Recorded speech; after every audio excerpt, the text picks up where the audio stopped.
I let out a breath of air I didn't know I was holding in. I Mm. go to adjust my blanket, and that's when I see him. Eh, A man, dark and tall, seeming to stare at both of us. eh. I immediately grip my friend's hand and close my eyes hard. "We have to go get my mom," I whispered, and I felt my friend nod, but we both laid there unable to move. All of a sudden, I feel the movement of someone climbing up the ladder and crawling slowly. Remember, they're on bunk beds. Yeah. The blankets Yo. move.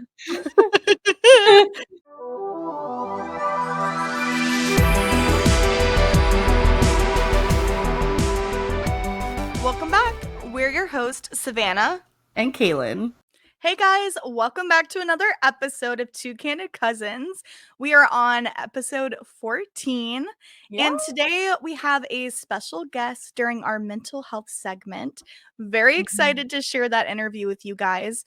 In short, it's pretty much about dyslexia and dyslexia awareness, as October is Dyslexia Awareness Month, so stay tuned for that. Yes. So we're going to go ahead and get into our first segment. What do you want to talk about today, Kaylin? So, as you know, you've been wanting me to watch Love is Blind. Mm-hmm. This season 5. I've been begging. I'm only an episode and a half in because I fell asleep. So sorry about that. It's been a long week. No, I But forgive you. I have so interesting tea about Love is Blind. Okay. Mm.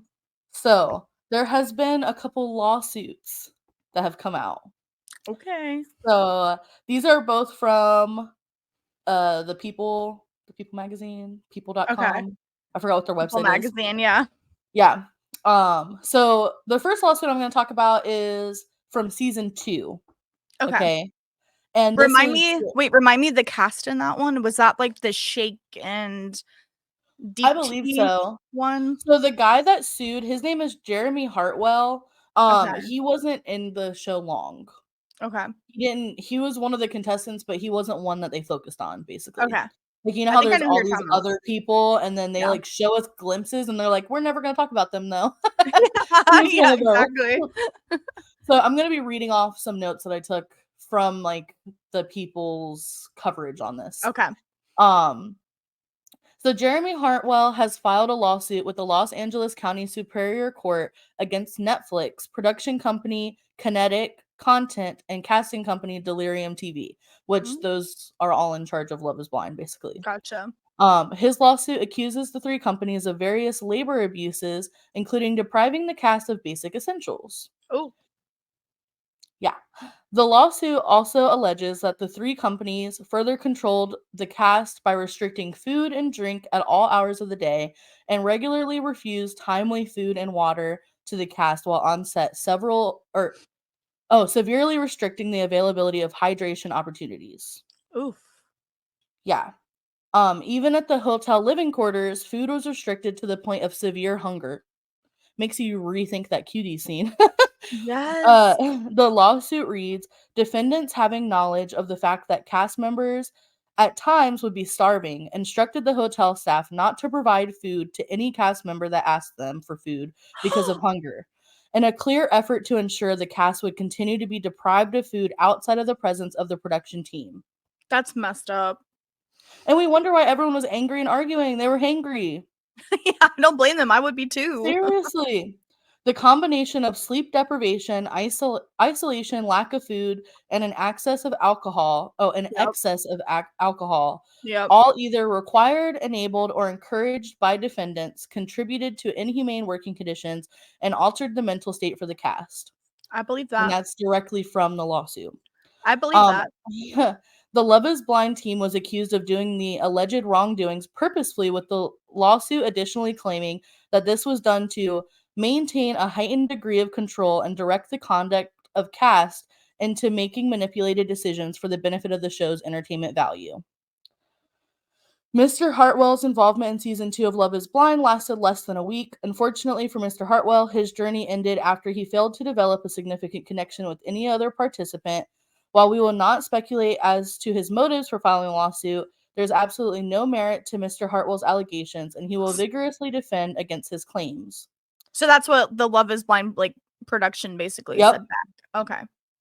However, Hartwell's attorney addressed the matter in a statement shared with People. Hmm. And this is the attorney, what he said. Okay. They intentionally underpaid the cast members, deprived them of food, water, and sleep, plied them with booze, and cut off their access to personal contacts and most of the outside world. This Mhm. made cast members hungry for social connections and altered their emotions and decision making, said Chantal Payton of Payton Employment Law PC of Los Angeles. The contracts required contestants to agree that if they left the show before filming was done, they would be penalized by being required to pay $50,000 in liquidated damages. What? 50K Yeah, so if they that's why left the no one was show? leaving the show. Wow. With that being 50 times what some of the cast members would earn during the entire time that they worked, this certainly had the potential to instill fear in the cast and enable production to exert even further control. I mean, yeah, that's like abusing power, basically. And then Nick, which was Yeah, also in Nick. season 2, right? Yeah. Yeah, so he was one of the people to speak up. He's not filing the lawsuit, I don't Mhm. believe, but he also, like, cited and spoke up about it, Yeah, I did hear about and that. yeah, and he basically, like, explained that if you divide what he was paid for being on the show, it equals out to $7 an hour. Ooh. That's lower than minimum wage most places. Minimum wages in the state of Florida, at least, is $11. Well, now, but I feel like some states it's still a little bit lower, but even Yeah, then, like, that's significantly lower. That's insane. and to have in the contract that you have to pay $50,000 if you leave early. Well, and not only that, but you're not getting paid for a job, you're getting paid for them to film your life all the Right, time. That's low for something right. like that. I would not agree to that. So, that brings us to a new lawsuit that has came out during season 5. Mm. So, season 5 participant Tran Dang, I don't Tran remember seeing anything about her. yeah, I don't know if I'm pronouncing that right. I haven't fully watched the show, so Yeah. but it could have been someone that they didn't show on TV, like, Yeah, it focus has to on. be. It has to Yeah. be. She claims that fellow participant Thomas Smith sexually assaulted her during a Mexico vacation portion of the series. As What? participants are under As participants are under 24-hour surveillance as part of the production of the series, most, if not all, of these traumatic acts were filmed by the production crew and within their knowledge, Dang alleges. In a separate statement, show creator Chris Colin Colin Mhm. I don't know how to pronounce his last name, Mm. said that Dang never told us that she felt unsafe or experienced any of the allegations that she Wow. made. As of publication time, Smith has not publicly responded to her claims. I'm sorry, but that is such blatant victim shaming. Literally. Blatant. And it's like, okay, first of all, you're recording for 24 hours. Yeah.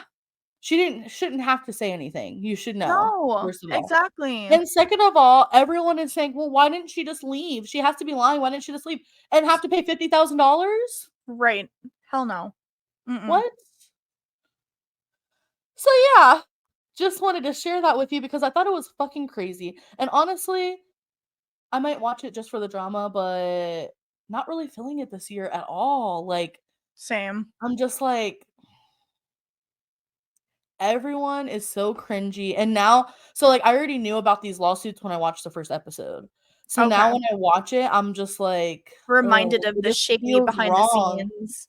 Yeah, Yeah. and it's already clear that like they chop up the editing. Oh, yeah. Well, that's why everyone has to drink out of those glass goblets, Yeah. so they So can't they show can't how many tell. cuts they're doing, which is, like, Yeah. so sneaky, and on top of that, Yeah. like, the amount of alcohol that they provide them with while throwing all these, very attractive, half-naked people together, Yeah. like, it's just a recipe for disaster. And like Nick, he claimed that like he never knew about what was her name? Was it Danielle? It was Danielle, right? Danielle. Yeah. Yeah, he didn't know about her breakdown. Like, remember when he like came back to the hotel? He had Yeah. no idea. They made it seem like he knew. He had no fucking idea. That's fucked. Because I kind of judged him a little bit for that, and They now did I it feel on kinda bad. purpose. They made it look like that on purpose. And Danielle has even like said, like, no, that's true. He had Yeah. no idea. And she's like, I was in there by myself all day. I was starving. Mm. Like all basically all of the allegations that were put out. It sucks because I love season 4 so much. I I know. really love season 4, especially Brett and Tiffany. And it Yeah. might be an unpopular opinion, but I'm a huge fan of Zach and Bliss. I Yeah, am. I like them. They're little nerds and they're perfect Yeah. for each other. Like, Yeah. but season 5, I don't know, it took me a while to get into it. And then when I I'm did get into trying, it, man, but you'll get there. It gets messy. It really yeah. gets messy. But I feel Yeah. like it's so slow in the beginning, and everyone is just there's no one I'm rooting for still, and I'm all caught up. No Ugh. one. I'm just like, these people are all train wrecks. Yeah. I just feel like it's changed, like, it's so far gone from, like, what it used to be. Like, Yeah. of course, And there's they're always just still editing more and more to make it seem like these people are horrible, like and I'm sick of it. I'm sick of it. And then they're editing, like, the real villains of the show to be, like, good people, and I'm like, yeah. I don't know about that." Yeah. Yeah, exactly. I don't So, yeah. know. I don't know. I'm debating continuing watch like, of course, I'm gonna finish this season because now I need to know what You're they already say. there. Yeah. Yeah. But, like, next season, I mean, I don't know. Probably not, honestly. Yeah. Unless they, the casting and production, like, get a better cast for once. And I'm gonna talk about this because I'm still pissed about this. Girl, you're good. There are, like, no plus size cast members Yeah. still, and we're Yeah. already on season 5, What and did there who are was it none. Alexa? Alexa was Wasn't the she only the one. and Yeah, she's not even Alexa. but okay, she is beautiful. Honestly, unpopular opinion, I like her. Yeah, A lot of people don't. I like her, but she's thick. yeah. But, like, where's the plus size, like, plus like, 300 plus? That's what I Right, wanna see. exactly, exactly. Or even just, I don't know, more of a variety of body types that are plus Yeah. size, that don't fit, like, the mold of, like, Yeah. conventionally attractive plus size, you get what I'm saying? Yeah. Like, the hourglass or, like, the pear shape or whatever. I wanna Mhm. see stuff beyond that, you know? Another thing that annoys me is that there were so many, like, Asian women that were a huge part of the show, and they even were engaged at one point and everything. They always get cut. Yeah. They always get cut from the show, and I'm like, "Why?" I wanna see what happened with them, like, I wanna see their journey Yeah. because they all seemed like most of them seemed so smart and intelligent and, Probably just not put enough drama. together, and I'm just like, "Well, I wanna see that though." Like, I'm sick of the Yeah. messiness. Can we please have, like, one chill, nice couple, like, Brett and Tiffany and Cameron and Lauren, and Yeah. it's like, "What the heck, Yeah. man?" I know, I don't really see that in this season at all. No, and you it'll get worse. You Yeah, definitely yeah. won't see it. Also, can we just have, like, lesbian and gay Love Is Blind? Because Yes. that would Oh be my god. interesting. Well, they have a queer ultimatum, Oh, really? a queer version of the ultimatum show, which is, by the Which I same never ended people. up watching because I thought was just stupid in the first Oh, place. it's horrible to watch. Oh my god. But I heard the queer one is very entertaining, so I'm probably gonna be watching that next before my Netflix expires. I feel like people are always like, "Why do you watch these shows? It's just drama and it's just stupid." Because that's why. Like, I like Yeah. watching it and making fun of people. Me too. Exactly. It's my Like shitty reality TV, okay? and of course, like, when you're people like us where we, like, barely leave the house and we don't have much going Yeah, on, it's like, it's entertainment, and yeah. sometimes you just want something that you don't have to think about a lot Brainless, or yeah. concentrate on. Like, I'll Yeah, yeah, usually have it while I'm working or while I'm doing chores or just, like, yeah, have it playing in the background or, like, Ricky and I love to watch it with Ricky because we will yeah. just sit there and, like, tear them apart, and we'll give our opinions on, like, the couples discussions, and we're like, "So what do you think about that?" Or we'll be like, "Oh my god, I can't believe she's talking to him like that." Like, Yeah, I yeah. feel like it makes us feel stronger as a couple because we're like, "Wow, this is what's going on out there? Oh my god." Like, Seriously, oh though. my god. It does make me feel very appreciative of my husband, I will say that much. Now, last night, instead of watching Love Is Blind, because I already kind of made up my mind about it. I was just Yeah. like, I'm really Yeah. not feeling it right now. And Yeah. being a single mom of a freaking toddler and not getting any Yeah. me time, I have to value my me time Oh, yeah, and definitely. watch something I actually fucking care about. Yeah, of Now, course. that show's good for, like, during the day because, like, if Yeah, Lana's running around, I can just be watching it, you know what I mean? right. But on Prime, I don't know if you have Prime, I I don't don't think you have it do. You anymore, could I log just into canceled mine, it. Okay. because I just renewed mine. Okay, But I watch now I don't even know if you wanna watch this show, but if you maybe. wanna watch anything on Prime, you can have my login. Okay, But thanks. it's called The Lost Flowers of Alice Hart. And Okay, last night, I sobbed myself to sleep because of it. It is such a good fucking show. It's only 7 episodes that are an okay. hour long, so it's Love not too it, much commitment, but love it it. is very triggering Okay, because the premise of the show is basically about a little girl who is raised in a very abusive like, she has a very abusive father, uh, and an accident happens, I don't wanna spoil anything, okay, where she's no longer with them, okay. and it turns out her grandmother owns a flower farm where she helps women who are escaping from domestic abuse. Oh my god.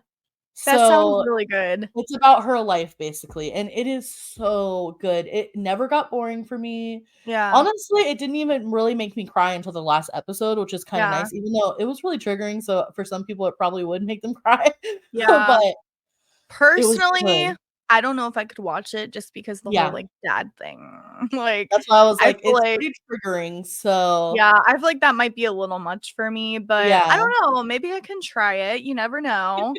And I mean, Well, I cry at everything anyway, so it's no it's biggie. it's, like, sad, but at the same time, it's kind of empowering, so Yeah, that's what you just kinda have to keep in mind if you do yeah, watch it, like, right. it's triggering, don't get Yeah. me wrong, and it, like, dives right into it in the first episode. Honestly, the Ooh, first episode is, like, the most traumatic in my opinion, and I feel like okay, they did it so on purpose to, like, show mhm, what happened, and now, like, this is the aftermath, like, you know what I mean? yeah, yeah, But, yeah, that's that, it good was to really know, good.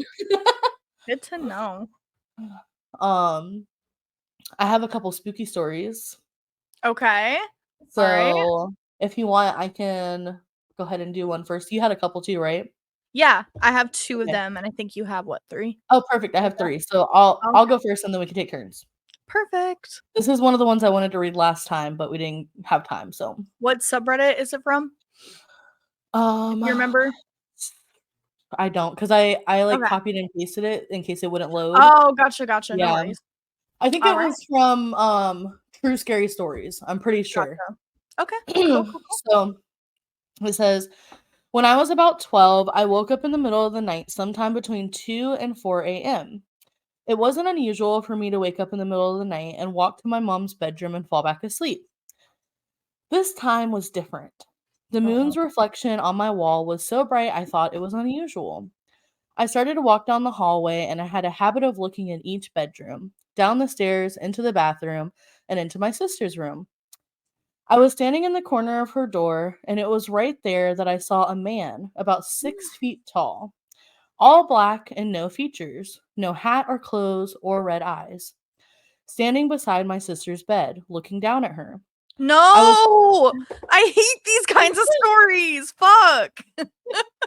I was frozen in fear, and at the same time I had said aloud, "Mom?" a couple of times, trying to imagine it was anything other than what the alternative would be. I even remember calling out to see if it was my dog, even though I know that makes no sense. The shadow person was completely silent and completely still. I Uh, was terrified. uh. It then started to turn its head towards me slowly with its body still. I immediately freaked out and ran down the hall into my mom's room, screaming, "There's a man in her room!" over and over again. My mom jumped out of bed instantly and ran down the hallway, then flipped my sister's bedroom light on, but nothing was there. Oh my god. She checked the entire house, thinking it maybe could have been my brother's friend. There was no one in the house and no evidence of a break in. I was left physically shaking and unable to stop. I couldn't go to sleep for the rest of the night. There was no way it was a person who could have escaped that fast. It all happened so quick. After it happened, I didn't know what to make of it. I had never heard of shadow people and had no idea many other people had seen him around the world. It was only until years later I was watching TV, and I think on Discovery there was a show playing of a girl who saw shadow people. I was shocked because the shadow person on the TV looked exactly what I saw, and I started to look more into it. I also think my experience was unique in that I came across it when I was possibly doing something, or when it was possibly doing something to my sister. The shadow people stories I read have seemed to revolve around sleep paralysis, seeing them out of the corner of the eye, and it happened directly to them, none of which are the case for me. I was fully awake, staring directly into this thing for a substantial amount of time, Oh my called god. out to it, and ran to get help. No one can tell me shadow people don't exist, and I do get annoyed seeing science trying to explain the phenomenon as hallucinations. It's a Hmm. slap in the face for those of us who know what we saw. I just Hmm. have so many questions still, like why was it standing over my sister? Why did I happen to stumble across it? Why was I able to see it? Why has no one else in my family seen it? Why was it there? What is it? And how come so many people have seen them? I truly hope though that I never see it again. Okay. One of the theories I've read is Okay. that these shadow people, and this was in that movie I watched that I told you about, the scary one that haunted me for like weeks. Yeah. Basically, some people think it might be like aliens, which sounds kind of crazy. Mm. Sounds kind of crazy. But if you look at like alien abduction stories or even like close encounter stories with them, they Yeah. line up with the shadow people ones. Yeah. And I hang on, let me. Yeah, Hey, anything babe, is possible. babe, babe. Is it okay if I tell your story real quick about the man in your room? Because Kaylin just read one very similar. Sure. Yes, thanks. So I have a personal one. Maybe I'll take out one of my Reddit ones instead, Okay. if I can tell it. Yeah. So it has to do with the story. That's why I was like, "Oh my god, I'm so freaked out." Mhm.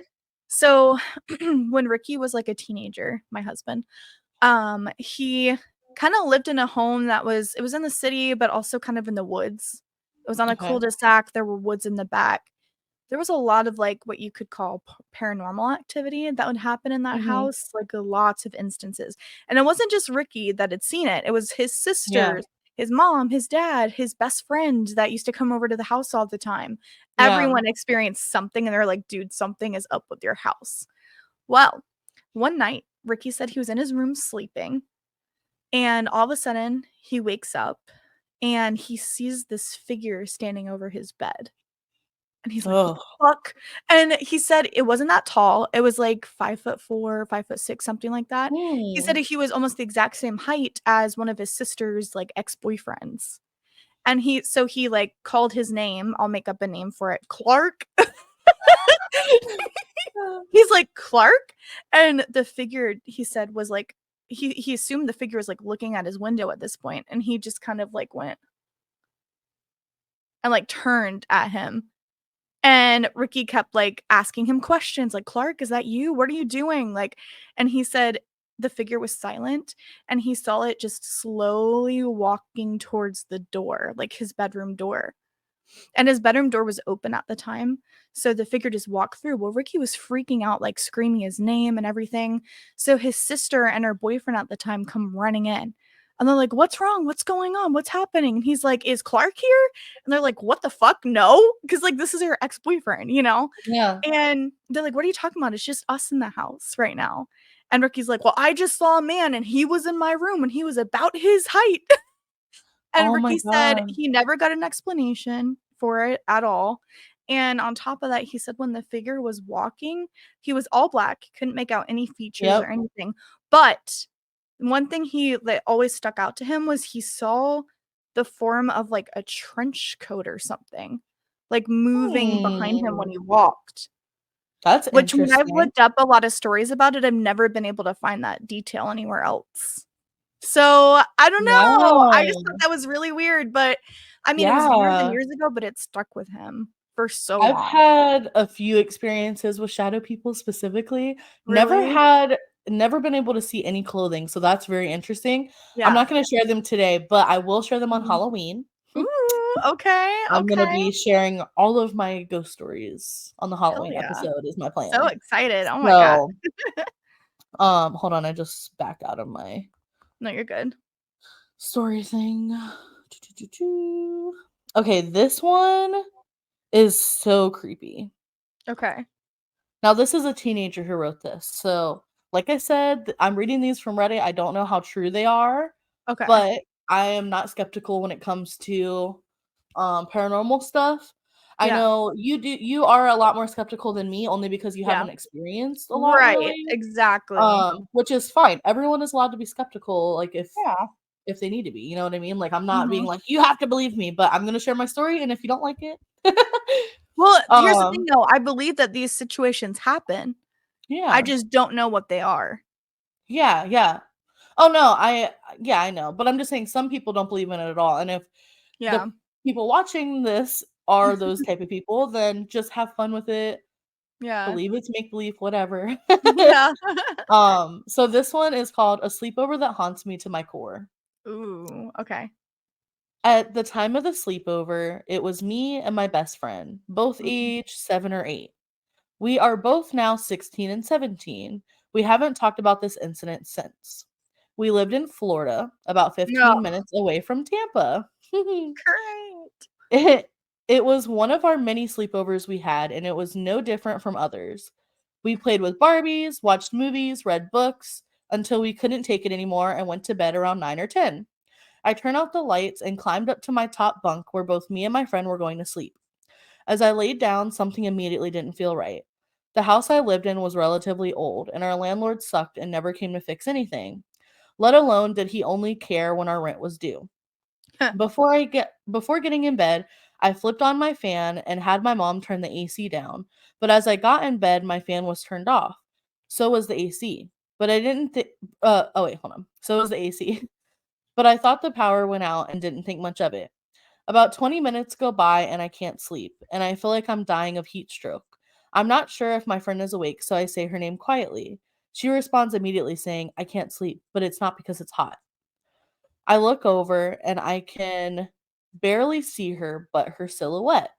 I look up at the ceiling and sigh and say, what is it then? She responds saying, it's the man in the corner. When I say I got chills, I got Ugh. chills. I look over at her slowly and then turn my head to look at the corner. I thought she was lying because I didn't see anything. I let out a breath of air and I didn't know. Oh, wait. I let out a breath of air I didn't know I was holding in. I Mm. go to adjust my blanket and that's when I see him. Eh, A man, dark and tall, seeming to stare at both of us. eh. I immediately grip my friend's hand and close my eyes hard. We have to go get my mom, I whispered, and I felt my friend nod, but we both laid there unable to move. All of a sudden, I feel the movement of someone climbing up the ladder and crawling slowly. Remember, they're on bunk beds. Yeah. The blankets Yo. move. The blankets moved with the movement, and I slowly opened my eyes to watch the man slowly starting to crawl towards us. I was Ew. I was gasping for air and looked over to see my friend watching too, paralyzed from moving. I look back at the man and can only see his outline, no features. I hold my friend's hand tight and say, scream when I tap your finger. I barely got out a whisper. She slowly nodded, and as I watched the man slowly reach for my face, I tapped her hand and we both screamed bloody murder. My mom came running in no later than 20 seconds and turned on the light, and both me and my friend were holding each other crying. There was no trace of the man, and my mom checked all the doors saying they were locked and weren't even touched. We both slept on the couch that night watching Barbie movies and holding each other tightly. To this Aw. day, I don't know what it was or who it was, but I will always remember the eerie feeling of death being close to my face. Oh, I have goosebumps everywhere. That is so disturbing. Oh my god. And for both of them to have seen the exact same thing and they were both awake, like, that tells me, like, okay, it's not sleep paralysis, it's not hallucination. Like, 2 witnesses Right. saw it. 'Cause I think very, like, logically and scientifically Mhm. when I hear about, like, paranormal or even, like, alien encounters, I think, okay, Yeah. like, are there witnesses? What did they see? Do they line up? Yeah. So that's creepy as fuck, dude. Yeah. Oh my god. That Ugh. one definitely gave me chills reading it. I was just like, "Ooh." Yeah. And it was really well written for a 16-year-old to be writing it. Yeah, for real. Um, Okay, so I'm gonna read one, and this is from the Okay. paranormal subreddit.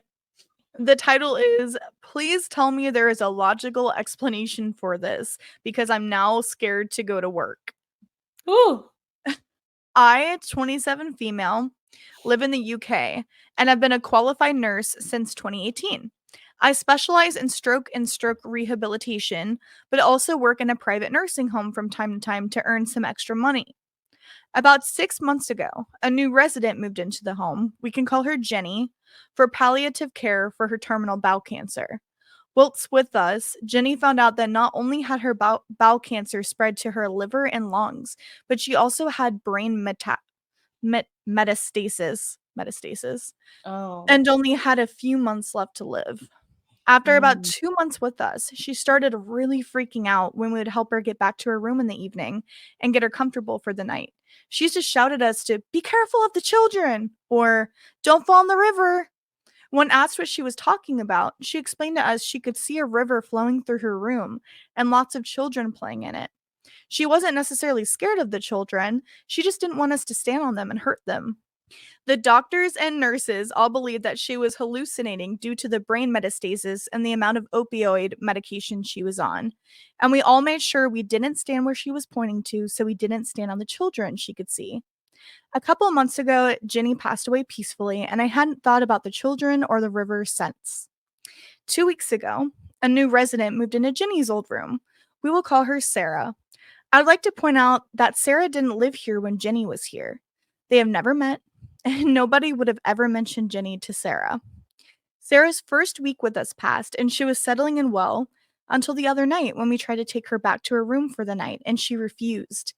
She said she was not ever going back into that room because she couldn't sleep due to all the noise, and she didn't like how close they all got. We asked her what she meant, as the home was very quiet at night, and she said, Jenny. I froze. I again asked her what she meant, and she said, Jenny and the children make so much noise when they're playing, and it keeps me up all night.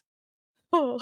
Oh my god. I was in absolute shock and have had trouble going in that room since. I've always been a skeptic, but I can't see any other logical explanation for this.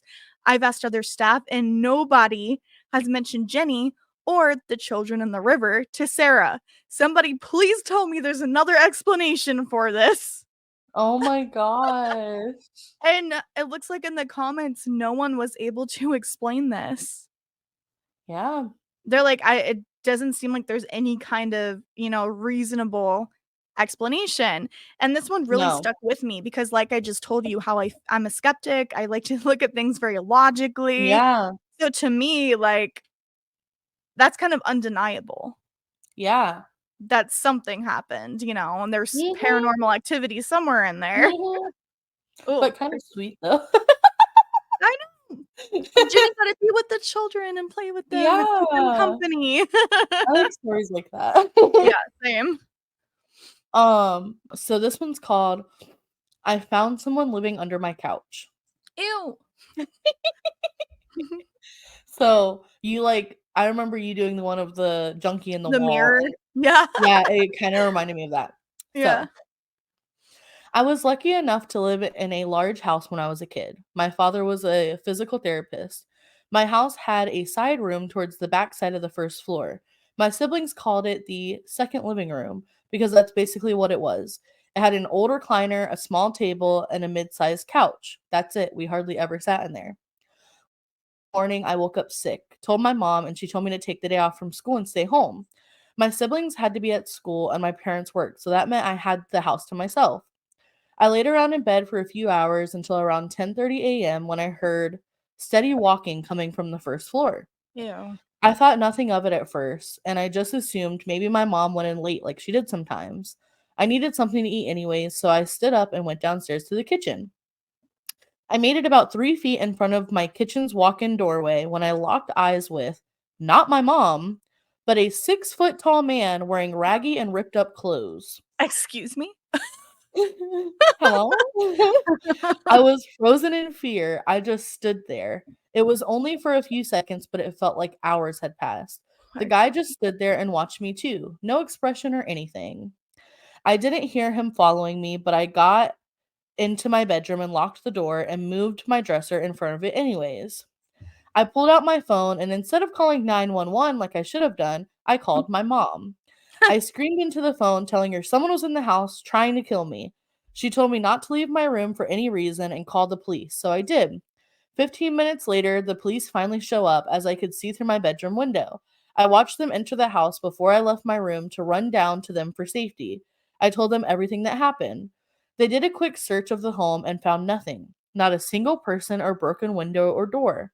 My parents both came home shortly after and were absolutely furious that the guy was not caught. I was extremely angry as well, but also relieved that I was alive. The police began packing their things, but as one of the last officers was on their way out, he noticed a Walmart bag sticking out from under our couch. It was No. that damn couch in the side room. And well, what do No. you know? We found hundreds of trash bags and week old rotting food under the couch, along with some other personal items like wipes, water bottles, even a bag of piss. A fucking bag of piss. Ew. Whoever that man in the kitchen was had been living under our couch for weeks. I can't comprehend fuck. I can't comprehend how none of my family members smell any of the garbage that was piled up under there the entire time. The fact he never made a single noise under there also baffles the hell out of me. Yeah, We've what the since fuck? cleaned that room out completely and turned it into a breakfast nook with wooden chairs so no more shitheads can break in and find free housing in them. I go off to college in a few months, so I won't have to live in fear of that incident happening again much longer, but I still think about it every time I wake up with a cough. Why is this such a common thing on I Reddit? don't Because know. these aren't the only 2 stories I've read about this happening, like, someone had been Yeah, living in their home, living in their apartment, their hotel room. I'm like, "How the fuck are these people getting away with it? And has yeah. that ever happened to me and I didn't know about it?" I Like, know, right? No, we're not rich ew. enough to have big ass houses to not know if someone was living in them. Oh, that's so creepy, bro. Oh my god. Okay. Well, are you Alright. ready for breaking behind the curtain? Breaking Okay. Bad. Yeah. All right, guys. So we're gonna go ahead and segue into the next segment, Behind the Curtain, where we talk about, conspiracies, creepy things, and just random stories. Overall, yeah, Overall, random weird stories. I don't know. I'm like, wait, like that's so bad. I'm sorry, guys. It's throwing us off because normally I do a conspiracy or a spooky Yeah. story, but today we're going to be talking about the Whitaker family, which is Okay. America's most inbred family. Okay. And I want to make noted from the start, this is not a Mhm. conspiracy, nor is Yeah. it a story that I'm trying to make fun of or make light of. Mhm. Um, it's a very serious thing, but at the same time, this family does have I think their own show now. Oh, wow. I'm Okay. not positive on that one, or maybe Yeah. it's a YouTube channel. I think it might be a YouTube channel. Yeah. So, they've made a life for themselves, and it's actually kind of, Good. like, nice because Yeah. to see someone that went through something this traumatic, a whole Yeah. family, to, like, be making a life for themselves and Yeah. to see the community they live in really looks out for them. That's So, awesome. it's nice. But, Yeah. so let me talk a little bit about the Whittaker family. Okay. Um so one thing to be noted is they only speak in grunts or barks, most of them. Okay. The West Virginian family has a long complicated history of inbreeding, as we Mm. know. So Mhm. basically what it was is there was these twins, Okay. John and Henry, Mhm. okay? And they had children, John and Gracie, not together, but separately they each had a Separately. child. Okay. um those children, John and Gracie, who were cousins, decided to get married, Okay. and that's where it kind of all started. So Okay. John and Gracie went on to have 15 kids of their own Oh! Wow. with numerous genetic defects Yeah, I can because imagine. of being inbred. Yeah. And I think even someone further down the line of the family Mhm. also was like inbred. So a filmmaker named Mark Leta met the family in 2004 and ended up taking pictures for them for their book that they wrote called Created Equal. Oh, cool. Um, Later, he returned to do an interview with them, Mm, and he found their home was destroyed in terrible living conditions, and he mm. helped raise $45,000 for them to help get them set up and on their Wow. feet. So he wasn't just exploiting them, he actually cared about helping them. No, That's no, amazing. and at first he was just helping them take photos and stuff for their Yeah. book. But it looks like it grew into a lasting relationship where he was able to Yeah, it actually make a definitely did, difference. and he's done multiple, interviews. He was on Joe Mhm. Rogan, he was on a few different, like, podcasts and stuff telling his story. There it Okay. goes so deep, I'm just barely Brushing the covering it. surface, So, yeah. yeah, so if you're interested, definitely go check out those interviews because it's really cool to hear his, like, story. Yeah. So the Whitakers didn't seem to grasp that their genetic issues stemmed from self-pollinating the family tree. Hmm. When Mark asked why their eyes weren't facing forward when they were Mm. taking pictures, the man responded, "Might be coal mining." Um, Sorry. it's okay. Coal mining actually is known to cause a lot of genetic damage, so it really Oh, could be, like, contributing to the issues. really? I did I not didn't know know. that. Yeah, I didn't know that. Um So, like I said, they have people looking out for them and protecting them, Yeah. in the town, so Um, that's nice, yeah. yeah. Um, I'm not talking about this to make fun of them, I actually feel for the family, and Mm. it's really interesting to see them interact in everyday life and activities, and I actually have a little video that I put together from TikTok. Okay. I think it's, like, 2 videos, or it might just be 1, but Yeah. I'm gonna play it so you can kinda see, like, what they look like, how they How they interact. communicate. Right. Cool. Have you seen a crystal before? That's for healing. Do you like it? That's yours. That's rose quartz. Oh. It's nice, right? It's for your heart. For your heart.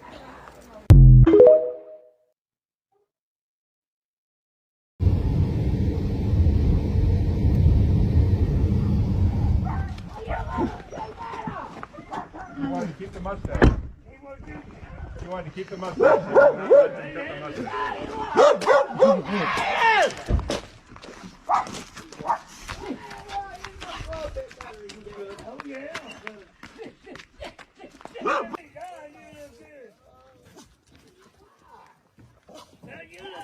Nice four-wheeler. Yeah, right? So this is their home. He wanted to keep the mustache. He wanted to keep the mustache. He would not let them cut the mustache.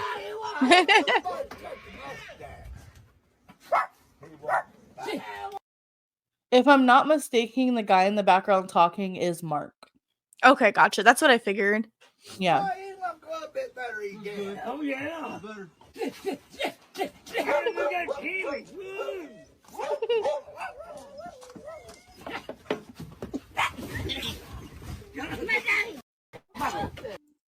Everybody looks good. Trying to see if I added. Travel around the world, huh? 32. 42? No, I'm 30. You're 30? Yep. Oh, 68. But yeah, I just wanted to kind of show like Yeah, like where how they they interact. live, how they Yeah. interact. So it's There's all 15 siblings that live together in that house, right? I'm not sure. I Or think is it just a so. few of them? Yeah, I'm not sure honestly. It might just be a few of them. Mhm. That'd be a lot of people in one house as adults. Yeah, that's true. I'm not I really think I sure, saw but like 5 or 6. yeah, yeah. And obviously like some of them can communicate a little bit better. Yeah. They Um seem like really sweet, down to earth people, honestly. yeah, I feel for them because It's not their fault. it's not their fault, you No. know? No. It was their So, parents, you know? yeah, yeah. But yeah, that's really it. I just wanted to kind of shed some light and share that Yeah. with you because I never heard of them until this week. Yeah. And I I think was it's like, wow, really this is so interesting. I think it's really interesting and actually really important to talk about other people and families from different walks of life and how they live and how they interact in their day to day, just to Yeah. see like outside of your own little personal bubble, Yeah. like what is out there and how you can help and everything. So that was Yeah. really interesting. Yeah. Yeah. So now we're going to go into our third segment, Breaking the Stigma. Today we have a very special guest, Becca Boston. Hi, Becca. Thanks for Hello. joining us. Thank We you wanted for to make sure that you had some time to give like a brief overview about your background, what you do, any fun facts about yourself that you want to share. The floor is yours. Yeah. So my name is Becca Boston. I was not born and raised in Boston in any way. I've never lived there. Just like to put that out in the know because with it might being my last name, a lot of people think I'm from there, but I'm not. I was actually born and raised outside of Philadelphia, Pennsylvania, and lived there for 23 years of my life. I was diagnosed with dyslexia at a very young age, dyslexia and an auditory processing disorder. And with having the diagnosis at a very young age, I was able to recognize that my learning disability is not necessarily a disability. And if anything, I despise the word disability because if you break it down, it means not able. But those who have a learning disability have the ability to learn. They just learn differently. So I see dyslexia as a learning difference because we still have the ability to learn. We just learn differently. So I today see my dyslexia as my superpower. It has taught me incredible, important life lessons throughout my journey. And outside of understanding that being your own advocate inside of the classroom, advocating for my mental health got very hard as I was involved in a domestic violence relationship that I hid behind my smile for far too long. Eventually, I stepped out into the war of recovery. And I say war of recovery because it is not an easy battle. Not an easy battle as always. I'm sure a lot of us can relate to. It's not point A to point B. A lot of setbacks and trials and tribulations, but recovery also makes you stronger. And with that, I chose to pack up my bags and move across country to here in Portland, Oregon. And I've been living here for the past 7 years. And today I am a social media influencer, best-selling author for 2 different books. And full-time, I am a training coordinator for individuals with intellectual and developmental disabilities, helping to train the caregivers. So kind of a lot of different things to a lot of different people. Amazing. Yeah. I love that. I love that. And I just wanted to add in that the whole issue of dyslexia is very close to my heart. My husband actually has dyslexia. Okay. So it's really, really cool having you on and just being able to have a conversation about it. And I know October is Dyslexia Awareness Month. So it's just really important bringing awareness to the topic and, you know, educating and sharing resources. So we're really excited to have you here just to help share that. Yeah, thank you. We're ready to break the stigma. Yes, exactly. So now we know what dyslexia is, but some of our listeners may not. Would you mind giving us just a brief overview of what dyslexia is? Yes, I'm semi-laughing because honestly, as a dyslexic, it is one of the hardest things for me to explain because I just live it on a daily basis.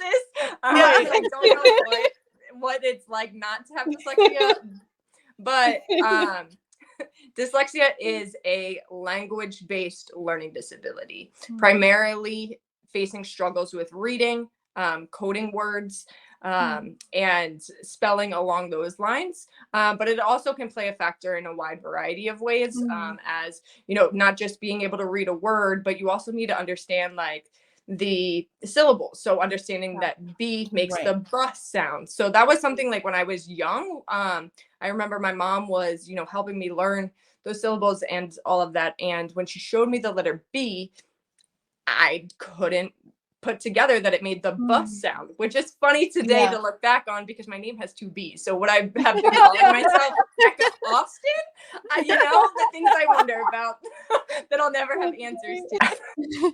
So now that you gave us a brief overview, which was very helpful, thank you. Could you please describe your experience with dyslexia and how it impacted your life so far? Yeah. You know, I wouldn't know life without it. Like I said, it's something I was born with, it's something I'm going to the grave with. And I think being diagnosed with it at a very young age was honestly very helpful to me because with any diagnosis, you have the diagnosis, but the diagnosis doesn't define you. Yes, you are faced with your own obstacles and your own challenges, but there's so much more to you than your own diagnosis. Dyslexia specifically, you know, for me impacted, you know, the way in which I can at times communicate. Reading, obviously, being one of those. Even when I was diagnosed, though, my person that was diagnosing me said that I always had a gift of writing. So for me personally, I do better when I can just free write, but when I'm given an assignment, that's where it can be challenging. Also, getting the fine details of like books or anything along those lines, it's something that I can struggle with.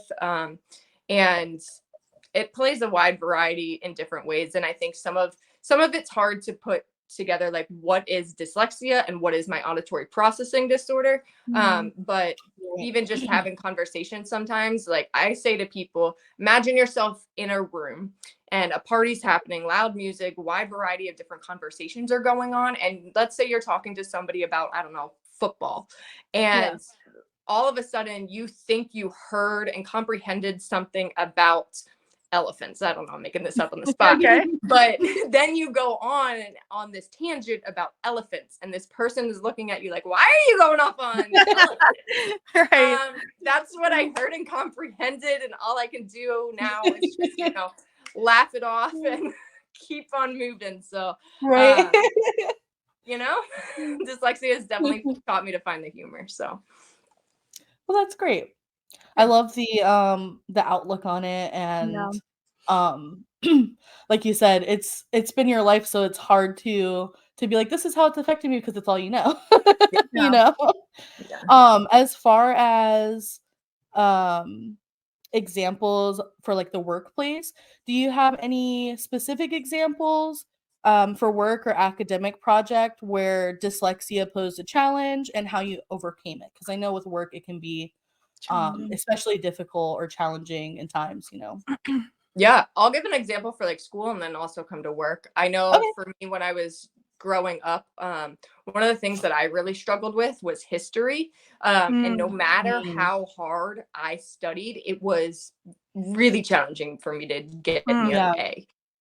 And I had to, learn through the support of my parents that it's okay to not get an A in every class. And that as long as I was passing, I was giving my absolute best, because I think so many times people don't see the behind the scenes work that dyslexics are putting in. They are hard workers, but so often they are told that they're lazy, or they don't, they're not putting in the work. And I think that's something we need to, again, break the stigma, like you said in the beginning, because they are putting in that hard work. The results aren't just always showing that. So for the behind the scenes work to be, acknowledged, and also know that you're not defined by, the grades you get in history. There's so much more to your life than the grades in school. So that would be an example from school and growing up. And I would say today, being an adult and, being in a job, all of that, I would definitely say that being in meetings is something that can be challenging, with all of, fast-paced communication can be hard. So for something that's with me, is having a note taker. So somebody's writing the notes, being able to go back to that. I was also laughing the other day, as I am in the healthcare field. One of the really hard and challenging things, and I know this isn't just dyslexia related. I think there's a wide variety of parts of dyslexia where I think it's just human nature in which some things are hard. But I was making a phone call to a doctor, and I recognized I still to this day, even having been in the field for 7 years now, how challenging it is to pronounce medications. I can imagine. I could imagine how long they are. So that is something that is incredibly difficult. And often when I'm on the phone with the doctor and having trouble pronouncing that medication, that's like almost long as the alphabet, I'm like, I'm just gonna spell it out for you, because that's gonna work best for you. And hopefully you can figure out what I'm talking about. So I think just being able to acknowledge, like, what are the supports that you need to continue to thrive in your job, and advocating for yourself. Like, I have no shame in sharing with any stranger that I'm dyslexic and here's a challenge that I'm facing, but here's what I'm going to do so that we can work together and continue to get the task done. I love that. I I love love that. that. Yeah. And you already shared a few tips, which is amazing. Can you Yeah. share any more advice or insights for potential employers or colleagues on how to best support and collaborate with individuals with dyslexia? Yeah, absolutely. I think one of the biggest things when supporting someone with dyslexia, whether it's a child or somebody in the workforce or field, is providing them with patience. As we are, doing our best, and we oftentimes need extra time. Extra time is something that is often on an individualized educational plan to provide a student with the time that they need to get done a project. Still with setting that deadline in which it's due, because let's face it, we all need that form of accountability. But I also think alongside of that is, providing them with a space in which they have somebody that they can talk to, that they can, ask the questions that they need to ask, because in my eyes, there's no such thing as a dumb question as long as you're gaining understanding. And that's taken me years to learn and comprehend, is that I need to be asking questions to the point in which I understand the information. And what's funny about that is when I was younger, my mom was the question asker. She would ask question after question after question. It used to annoy the heck out of me. You're like, Mom, stop. Right, literally. I'm that person today that will literally ask question after question. But I understand that it's me being my own advocate, so that I understand, and have the information in which I need. So definitely providing that space. It's another thing that, is often on an individualized educational plan, is being able to take tests in separate areas. That way a student is not being distracted and is able to fully focus on the task or the assignment that is in front of them. So I think it really depends on each, student's needs, because dyslexia looks completely different to each and every single person. So being able to really define that IEP for that individual is really important. Right. Just taking that extra initiative to say, okay, what do you need from me to make sure that you can be the most successful as possible? You can understand, what I'm asking you to do, your job duties. And I think for me, just having really severe anxiety with the question thing, that's always been an issue for me, is feeling embarrassed, or especially if I've already asked and I still don't understand and I have to ask again. That's always been a Well, big here's thing. the thing with that too, though, is often when you're thinking of a question and you're not asking it, somebody else in the room is wanting that. So true. That's So true. Yeah. And it's so much better to just ask again than to try to figure it out and look like you don't know what you're doing. Exactly. Exactly. Yeah, because then you might have to end up redoing it anyways. Exactly. So why not get And it then out of the they'll way just be first? like, okay, this is a waste of my time. You could have just asked me the question and we would have been on our way. Right. And I also feel like just making sure, like, as an employer or as, an academic teacher or professor, that you are creating a safe space for individuals with dyslexia or any kind of learning, difference or disability. Yeah. That way they feel comfortable enough to go to you about it and ask questions and ask for accommodation, because if you're not that kind of safe space for them, they're not going to go to you and they're not going to be able to succeed. So it's just they will still succeed, but just with a little more difficulty. It'll be more difficult. Yeah, It exactly. can even be the smallest thing too. I don't have this on my email responder. However, I've seen it in a wide variety of ways, of even at the end where your signature of your email can say, please disregard any spelling errors. You don't even have to name you have dyslexia. You can if you want to put it out there, but even just something simple, because sometimes, in these days, people say that, having spelling and grammar errors, you're not professional. And it's like, come on, like, are we really going down are we not past that? Right. Especially in the medical field, like I know you're extremely busy and multitasking and doing this and then doing this and then this person's probably calling you, and there's a lot that goes into it. Exactly. Yeah, but like you mentioned with the IEP, I love I was looking at your speakers one sheet. And I love the topics that you had listed. So I did note a couple because I would love to hear more insight. Yeah. The one I love the most is the implementing an IEP in the classroom of life. So could you please explain a little bit more about what the IEP is and then, just that whole mindset?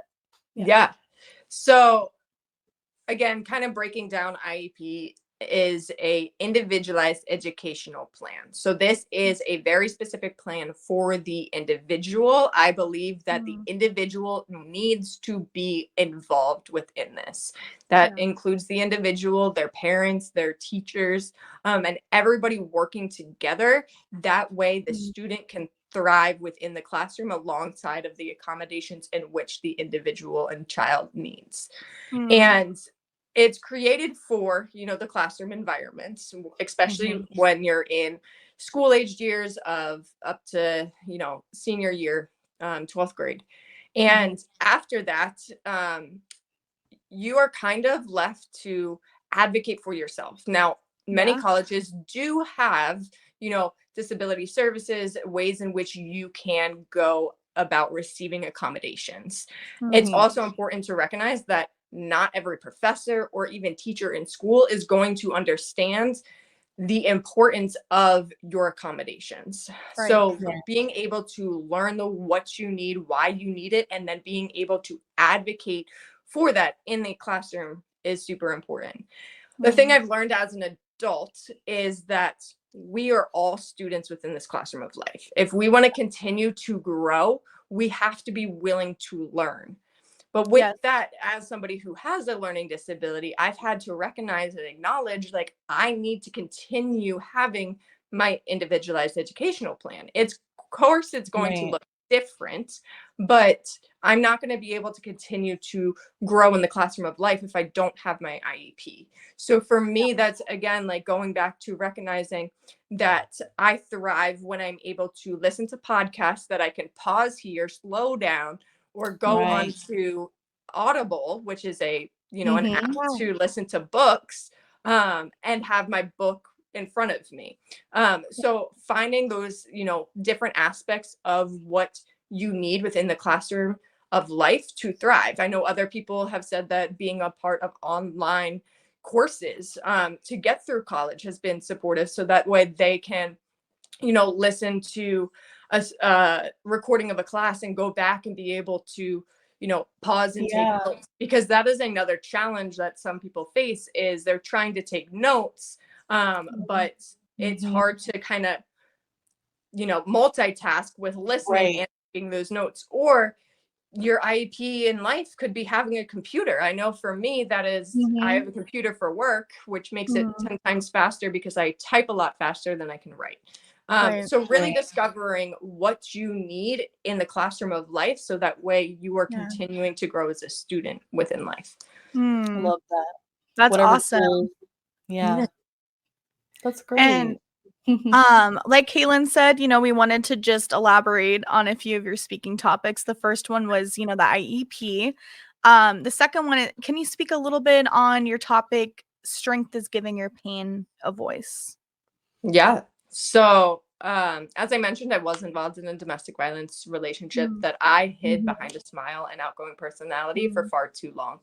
Yeah. And honestly, it is still to this day like one of my regrets. I, Mhm. didn't get the help that I needed during that time. And what hurts is I know that if I had spoken up during that time, that I would have gotten the support from my family, from Mhm. those, who are in my life.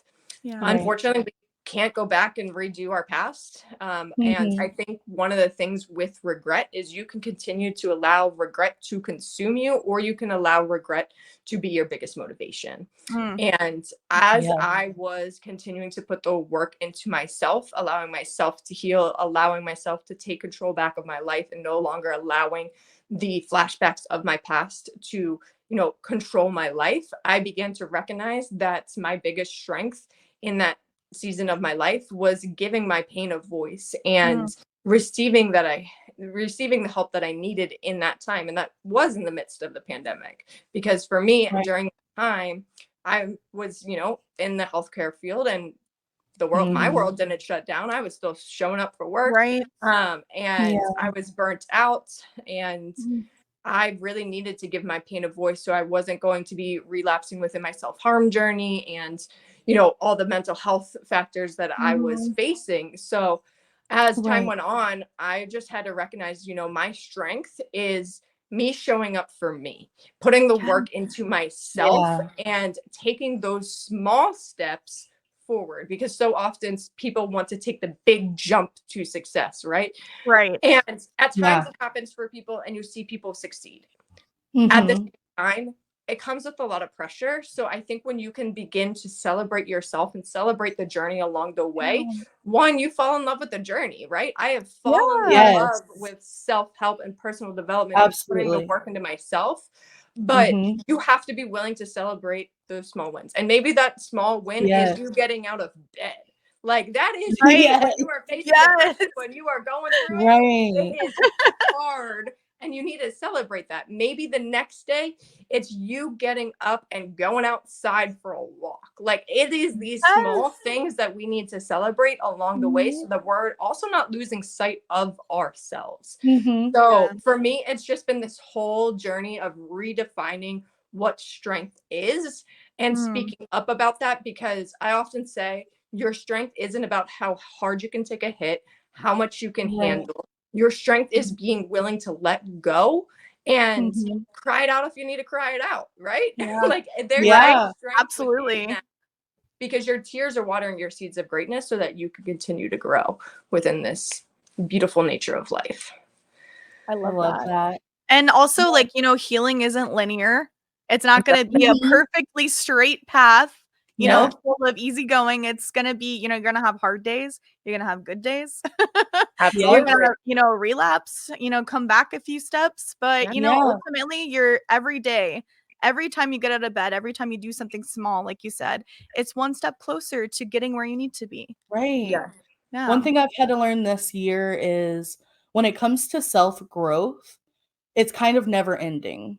And a lot of people don't see it as that. So they see this huge one big ultimate goal, Mhm. and then they may reach that goal, but then they still feel like, okay, what's next? What do I have Yeah. to do now?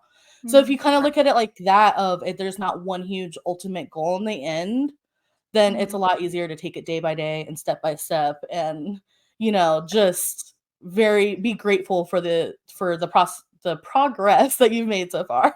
Yeah. Yeah. And I Yeah. think within that too, it's like one, discovering your why. Why are you Mhm. choosing to Yes. grow? Why are you creating a greater version of yourself? Mhm. And Mhm. like you said, I do think it is important, at times for people to have, a deadline goal, because that does create Yeah. a sense of urgency. Right. And at the Mhm. same time, you have to have a long-term why of why you are going to continue on even after you Yes. hit that goal. Because Mhm. let's Mhm. take fitness, for example. Fitness Mhm. shouldn't be necessarily a seasonable hobby.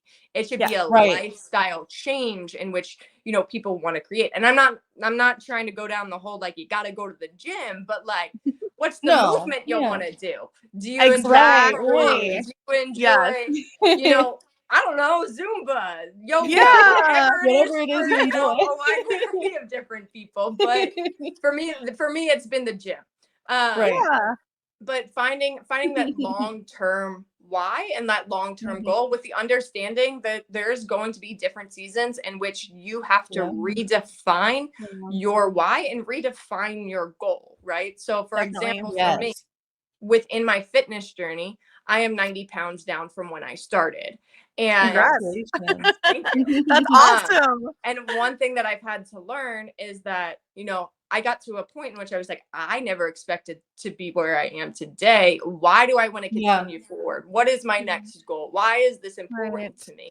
And not related to the results I want to see necessarily within my body. Of Mhm. course, having those are Right. good, they're important. Yeah. But for me, I tie it to my mental health. It's Yes. important for me to Yeah. continue to work out because that is a version of therapy for me. It is Yes. a reason in which I was able to stay off all of my medication.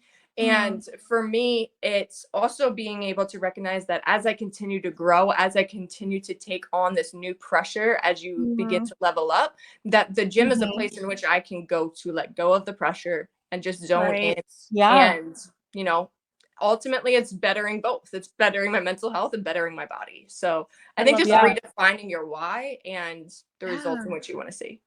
That's Yeah. beautiful. I love that. Yes.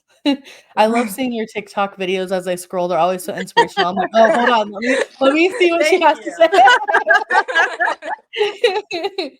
So the last topic that I have here of yours is being the trend to your own narrative. Can you tell me a little bit more about that?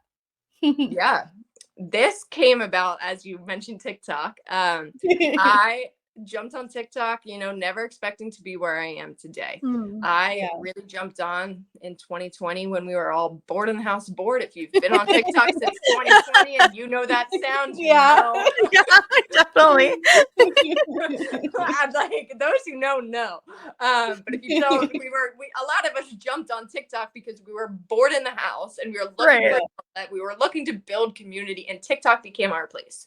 Yeah. So I never expected necessarily, you know, for my videos to start getting traction, for me to be, you know, really sharing my voice. And Mhm. one thing about my content is that I never really do the trends. I'm not a trendy Yeah. person. If anything, I'm late to the game. Like, it's not worth me doing by the time I recognize it because it's on its way out the door. Right.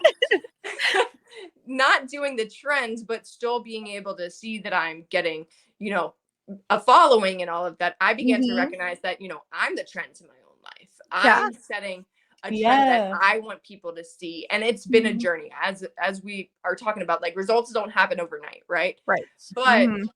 for me, it's being recognizing that I'm the trend to my life. You can be the trend to your life of, you know, whatever that is for you, of just showing up and sharing you, because there is Yeah. somebody out there that is probably looking for you to help that, for you to help them within their journey.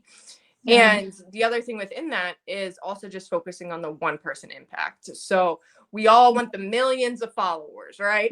Like, we are living in a social media world where Oh yeah. everybody just wants more and more people to follow them. And I'm like, Yeah. that's Yeah. great, but also, like, are you taking care of the small community in which you have? Because somebody can have Right. millions Exactly. of followers and not even know who anybody is, Mhm. and be making, I don't know, content of somebody peeling off shells off an egg, which is a real thing on TikTok. Yes. And I'm not saying his Right. content isn't great. I have definitely been in his lives watching him peel off eggshells. But anytime I doubt myself now when I go live and I'm Yeah. speaking, I'm like thinking of this guy like, okay, there's literally somebody out there peeling shells off of Exactly. Right. an egg, and I'm over here speaking life into people, and I'm also engaging with Right. my community and helping them. Yes. It's not always seen in the comment sections, or the Mhm. amount of likes in which you're getting on a video, but it's really Yeah. seen and felt between you and your Yes. community on the back Mhm. end and back side of things, when people are messaging you, hey, this is what I'm going through, how can you help me here? Or Yeah. just telling them Yeah. telling you how they've impacted your life. So when you're able to focus on that one person and take Mhm. care of that one person, guide that one person, it leads Mhm. to a ripple effect of more people following you and more people sharing Yes. about who you are. That's so Yes. true. And I know with our podcast, you know, we're really trying to focus on building a community, building a safe place, spreading Yeah. awareness, talking about topics that, you know, some people might be afraid to talk about. And Right. I feel like you said, focusing on that one person impact is so important It Yeah, because really that's literally is. why we show up every week. You never know who you're going to impact. Even if it's exactly. one person, I don't care. That's Exactly. amazing. You Right. know what I mean? Exactly. Like, And the Yes. other Yes. thing great. is, you never know who that one person is sharing it with, because Yeah. that Exactly. one person could be sharing it to an auditorium of, I don't know, like Yeah. thousands Yeah. or something. You You never never know. know. Yeah. Numbers lie. That's so true. Exactly. So I love that. I love that you guys continue to show up and you let people talk about hard topics, because you never Yeah. know, like you're saying, like, who Mhm. that one person is that needs that Yeah. message. So Yeah. props to you guys. I love it. Thank Thank you. Thank you. you. I appreciate It that. it's always So funny because I'll try to post clips on TikTok, and And with our podcast, we couldn't pick one niche. Yeah. So we do talk about whatever we want, conspiracies and like spooky stuff, and then of course mental health because it's very important to us. But a lot of people don't know that because that's not very clear on our page. So it's probably confusing because it's like motivational and then it's like, was this person a serial killer? But here's what I love about that. Because again, I'm not one of these social media gurus that knows it all. Have I gone viral multiple times? Yes, but I don't have any special formula, yada yada. But what I will say about niche is that at times, yes, I think it is important to have a niche. But I also believe that we are the niche. Yes. Because if you are showing up about things that you love, then you're your own niche. Your people will come and find you. So and true. Should you let it be known? Yeah, I don't know. Right. I could fully let my people know that, hey, my content's literally all over the place. But I love that. I'm also all over the place. I don't have everything figured out. Though. Let's normalize it, okay? Yeah, exactly. Our niche is just about being candid and talking about what we want, and we don't want to lose ourselves within it because the whole reason we started the podcast is because we always talk all the time, and it got to a point where we're like, we might as well make a podcast out of this and have fun, and we're not gonna sacrifice our having fun just because like one person doesn't like that it's kind of all over the place because that's awesome. It's fun. You want to show up to it, right? And that goes for anything. So I love that. That's also how my best friend and I decided to bring her on as a co-host. We've certainly put it down and we'll start it back up again in the future, but we did the same thing. We recognized we're having these long in-depth conversations, and one day I said to her, I was like, you want to come be my co-host? Because hosting it on my own is hard. I did one episode solo, and I don't know how you ever did it on your own because talking with someone is so much easier than talking directly at the camera for an hour. Yes. And I'd say nowadays, I think I'd be able to do much better with it, with putting in the work as a speaker. But I think also what I truly enjoyed, I'm sure you guys get this too, is when you're having a conversation, you're getting two different perspectives. You're getting two different kind of viewpoints. And for me and my best friend, it's very valuable because we have a huge age gap. So I'm 30 and she's in her 40s. I love that. We're able to like talk about, a topic and how it can relate to us and be able to bring those different, viewpoints together. So I love the two-way. For sure. We'll keep our eye open for when your podcast comes back. Yeah. For sure. Oh my definitely God. be listening in. Also, before we get off of this call here, I just wanted to ask, where are your books? Are they on Amazon? Great question. I appreciate it. Yeah. So it is available on Amazon. It is The Story Behind the Smile, Lessons Within My Life. I'm not going to lie. I'm still continuing to have some issues with Amazon. So if you try to search it in Amazon, you may not see it for some reason. Okay. So get me started. I'm frustrated about it. But if you do Google it, it will come up. So you can Google Becca Boston, The Story Behind the Smile, Lessons Within My Life. Also, if you go to any of my social media pages, I do have like a link tree. And my link to my book is there as well. Perfect. We will definitely attach your link tree in the description of this video when we post it. Thank you. So. Yeah, of course. Well, thank you so much for joining us today. This has been so great. We really appreciate you taking the time. We know you're busy and you wear many hats. I always look to put aside for good people. So I truly, truly appreciate you guys bringing me on and being able to spend this time with you. So Awesome. thank you.